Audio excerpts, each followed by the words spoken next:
Shane, we hit on Auburn. Let's go back down there. They had a scrimmage on the Plains over the weekend, Shane.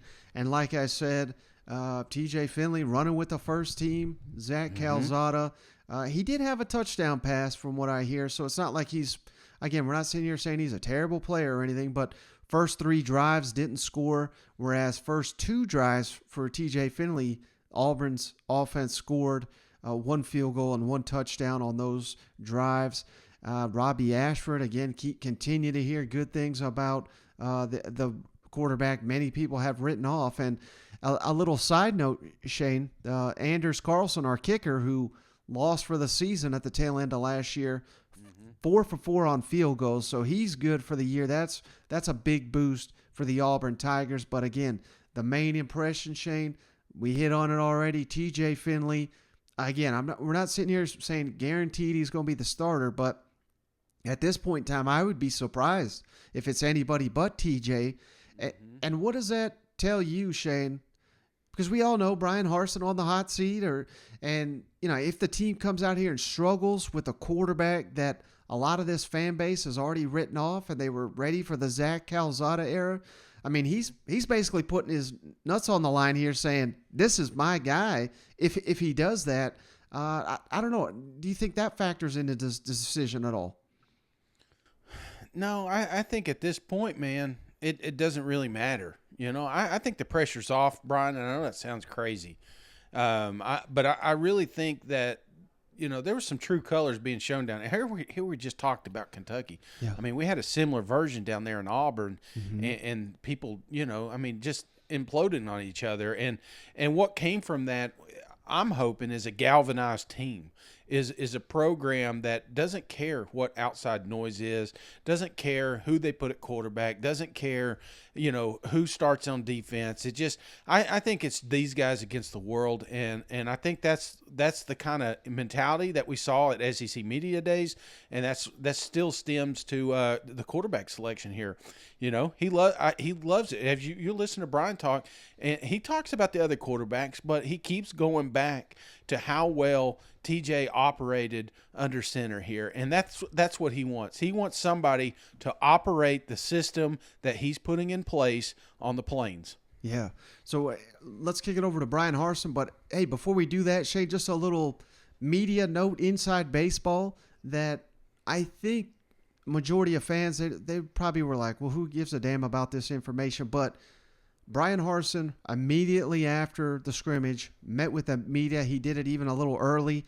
Auburn had their scrimmage was late. So this was around 8:30 on a Saturday night when he was holding this press conference.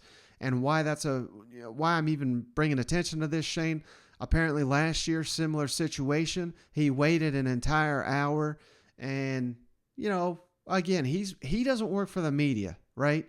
Right. But he is really going out of his way, I think, to kind of win over some of those people that may have turned on him last year. And this is just a continuation of what we're talking about of Brian Harsin kind of correcting where he erred last year. And we know that the media, they're not the ones making the decision on whether to fire Brian Harsin or not. But you better believe, man, these presidents, these ADs, they read what's written about these coaches. Yeah. And when you start to win favor with some of these media types, I think that can only help you.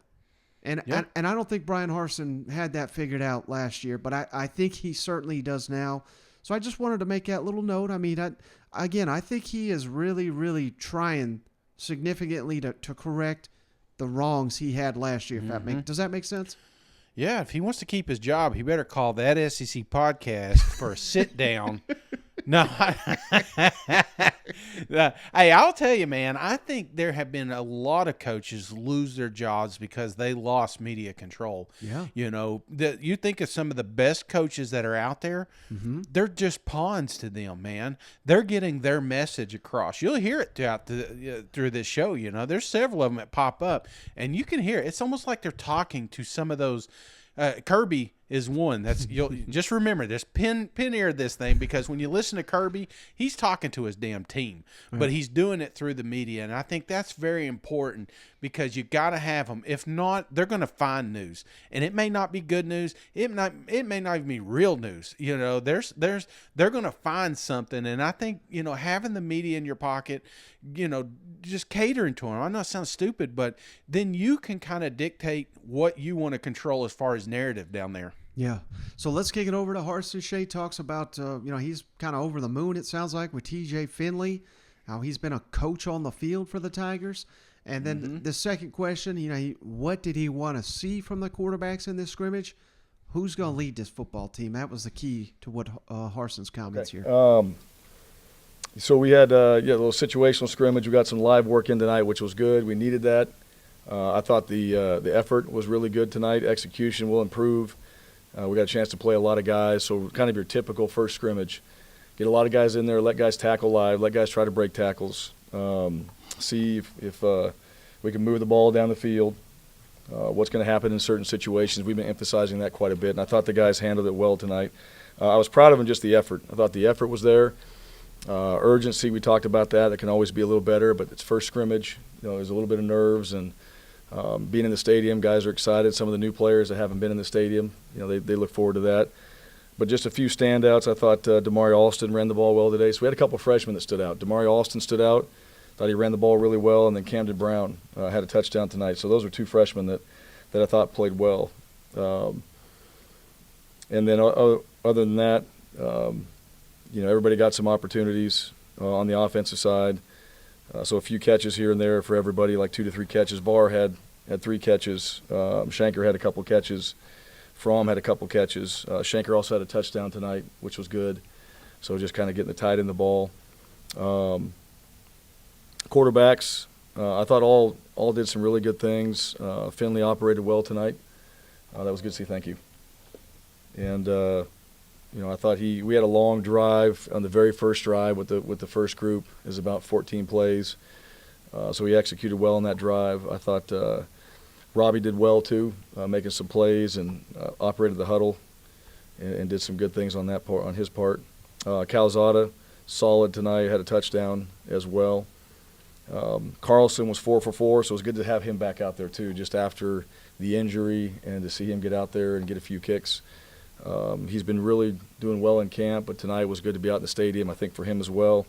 We had a few sacks. We didn't have the quarterbacks live, so it was hard to really gauge the sacks. But Derek and Eku, both those guys were coming off the edge, and they were doing a really good job.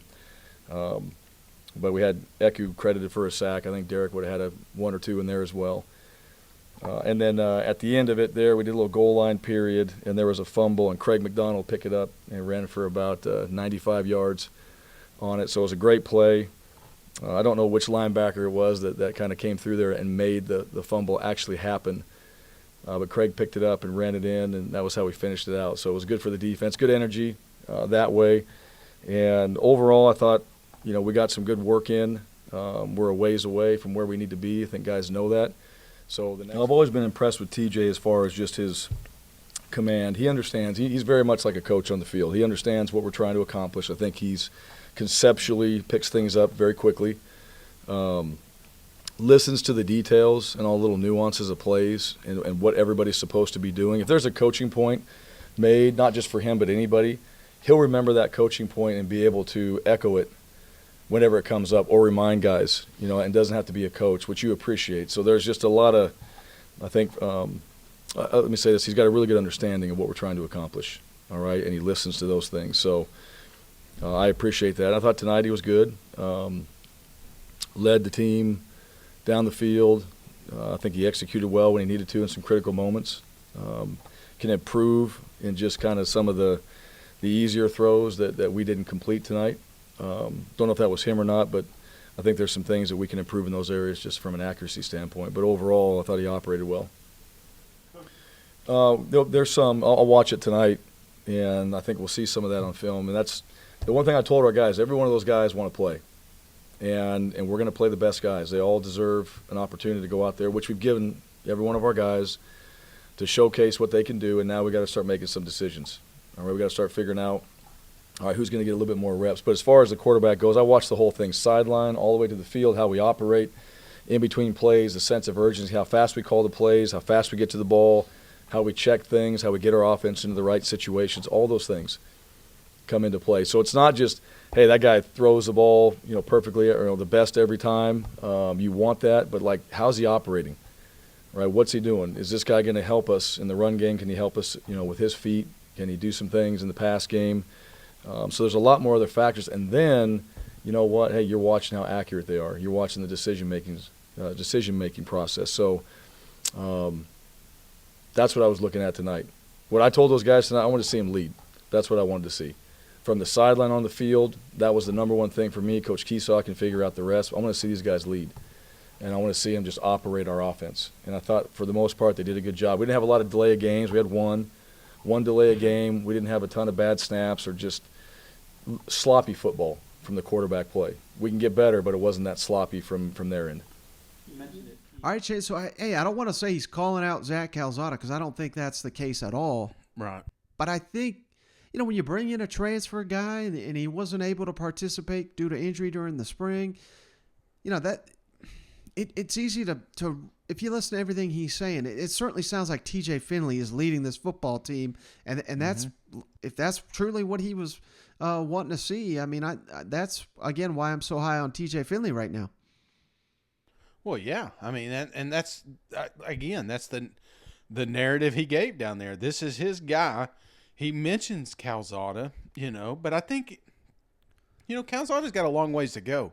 Yeah. And I'm not ruling him out. I'm not, because you've seen a good TJ and you've seen a bad TJ. And I think it's important that if something goes wrong, that we've got another reliable quarterback that can step in and maybe take over the reins, and maybe that's what Calzada needs.